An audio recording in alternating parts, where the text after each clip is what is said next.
Hello, and welcome to An Imperfect Ally.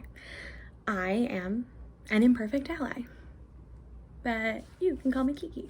I'm here today to talk to you about everyone's favorite topic. I'm so bad at a drum roll. Racism. Now, you might have gleaned that this is a channel devoted to allyship, so it might come as a surprise that I'm admitting to you today that I'm a racist. Now hear me out. Not only have I benefited from a racist system that was designed to oppress my brothers and sisters of color, but I've had private racist thoughts, and on many occasions have said unintentionally racist things. Side note, unintentionally racist things are still racist. Intent does not equal impact. You may be asking yourself, why would she come out as a racist on such a public platform? And the reason is, I think confronting your own racism is a vital first step in becoming actively anti-racist. And that is why, though I do truly hate to be the one to break this to you, I have to tell you, you're a racist too. No, you are though. I don't mean to imply that any of you are out there marching in white robes in the streets. At least I really hope you're not. But you're probably about as racist as I am. This perception that we have of all or nothing racism, of this like cartoonish racist monster that I'm not like, I don't act or think like him, is really insidious in a way because it disguises or makes us disregard what I like to call common garden variety racism. Those little microaggressions that happen every single day that you might perpetrate or that you might witness and not say anything about. For the better part of my 20s, I lived in a major metropolitan area. I had a wonderful, diverse group of friends, and I was learning a lot about myself and my own personal opinions sort of outside the nest. And I was really living in a totally blue bubble that I didn't recognize at the time was just echoing everything that I believed back to me. So I really thought we were making a lot of progress as a society. But I got to this sort of dangerous point where I also thought that I was immune to racist or discriminatory action. And I'm ashamed to admit that it wasn't until 2016 and the murder of Philando Castile in St. Paul, Minnesota, when my eyes were really opened to systemic racism and when Black Lives Matter became a part of my vocabulary.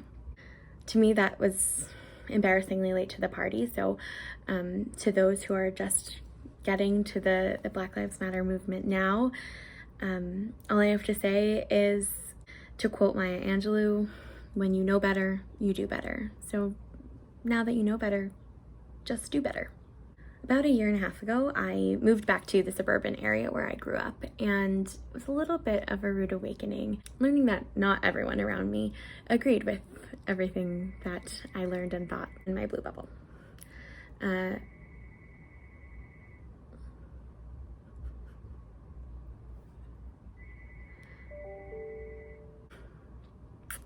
Now, these people are loving individuals who definitely profess and believe in equality to a certain extent, but are not regularly confronted with systemic racism, don't have enough exposure to people of color in their everyday lives. And the biggest issue that I'm coming across with them is their inability or unwillingness to acknowledge their own racism and their own participation in a racist system. I was discussing Black Lives Matter and systemic racism with a family friend recently who, by all accounts, was supportive of the movement, but they just kept asserting that they love everybody no matter the color of their skin. And it kind of shut down the conversation. It's not a productive response when discussing Black Lives Matter, because what it really is, and I understand this, it's a knee-jerk reaction. It's this immediate response of, I'm not a racist. And I think we all can understand why that's an attractive response. Racist is a very ugly word, and it's not a thing that anybody wants to be. It doesn't change the fact that you are. Now, you might be thinking, but Kiki, I have Black friends. Cool. Congratulations, and keep it up. It doesn't exempt you from being a racist, particularly when your friends of color come to you and say, I've never felt comfortable around law enforcement, or I felt really discriminated against in academia. And you think, I think you're misinterpreting that, or you should really check your attitude. If you even think it, it's racist. I don't see color. Oh boy. Number one, yes, you do. We all do. It's human nature. We categorize groups of people and things.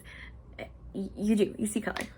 Number two, to deny your awareness of racial difference also erases systemic racism. It sort of implies that if you don't see the difference between yourself and a person of color, that others don't, and that the experiences that they share with you or that they've had in society are imagined or not real. And by denying systemic racism, let me put it this way. It is a provable fact that disproportionate amounts of Black people in America are impoverished and or incarcerated. Now, if you don't believe that that is due to systemic racism, then what do you believe? Is your thought more Black men are in prison because more Black men commit crime?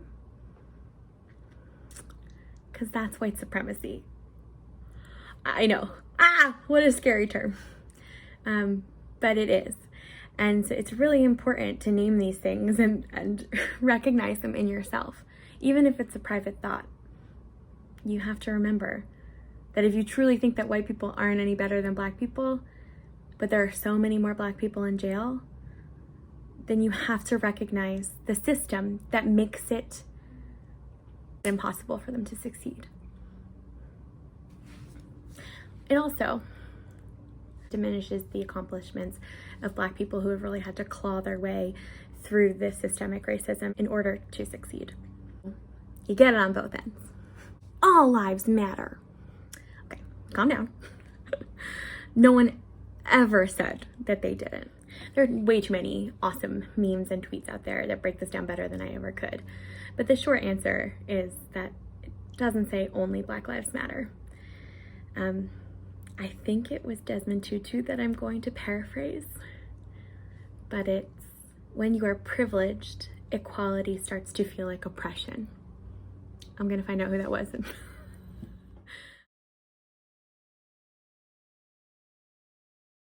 And I think that it's a really important thing to recognize. What is it that when we lift up one group in particular that makes you feel attacked or like your life is being diminished?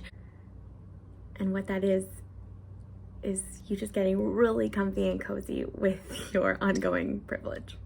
If you're still feeling inclined to say, no, I'm not a racist after this, incredibly well thought out and researched presentation, I've included a link to the Harvard Unconscious Bias Assessment below this video, and I would highly encourage that you take it. I don't want to say too much about how it works because your split-second reaction is really important, but I took it. It was very eye-opening for me. My result was a slight automatic preference for white people over Black people, so I am a Harvard certified racist, and you can be too.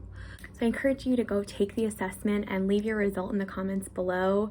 Don't be afraid, we're all a little racist.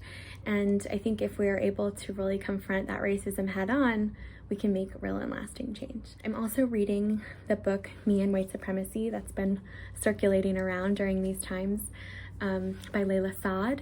I highly recommend it. It has really encouraged me to lean into the discomfort of these conversations, to challenge the status quo, and it's a big part of why I've decided to start this channel, to use my voice for the marginalized. But the time for silence is over. I'm always going to try and give you a resource by a member of the marginalized group that I am speaking about in a video, please don't stop here. I am just your run-of-the-mill white cis hetero woke millennial. All of my opinions are my own and unqualified and really not based in a ton of lived experience. So this is not enough. Please consume literature and entertainment and educational materials by people of color. They are the ones to teach us and lead the way forward. But don't put the emotional labor on your Black friends and ask them how you can help. That's disingenuous. If you want to know how to help, find a way to help and start helping. Sorry for yelling. So to my fellow white friends, it's on us to do the work. Please seek out additional resources. Talk to me if you want to find more Black authors or articles that really help in how to be not just a performative ally, but an active voice in this fight. To my friends of color, I want to apologize for the times when I have been silent when I should have been louder. And today I say no more. I am not afraid of the discomfort that these conversations might cause. This is worth arguing over. This is worth losing friends over. And I hope that if you take away anything from this video, it's that I see you and I hear you, and I will be fighting for you from now on. Go out there and spread love this week. Call yourself out. Call out people in your life. And I'll talk to you real soon.